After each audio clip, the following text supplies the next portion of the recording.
Welcome to the Genius Factory. Enjoy the video.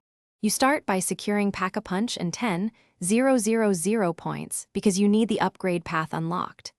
Next, collect each lightning staff component from its ritual spot, carry them to the central table. Once done, assemble the staff at the workbench while keeping a safe perimeter. You don't want to lose a part to a clutch zombie.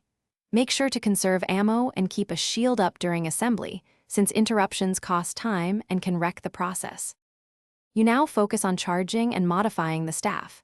Place it in the upgrade shrine and complete the required charging mini-tasks, because the staff only upgrades after full charge. While charging, handle socket placements and timed interactions carefully. Mistimed inputs cancel progress. Once charged, return to Pack-a-Punch for the next transformation.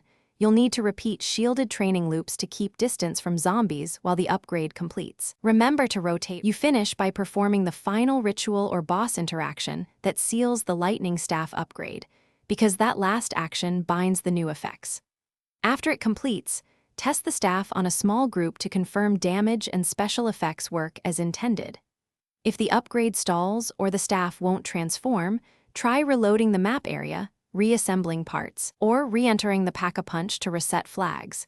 These steps typically clear stuck states and let you continue without replaying the entire run. Thanks for watching. If you found this helpful, don't forget to like and subscribe.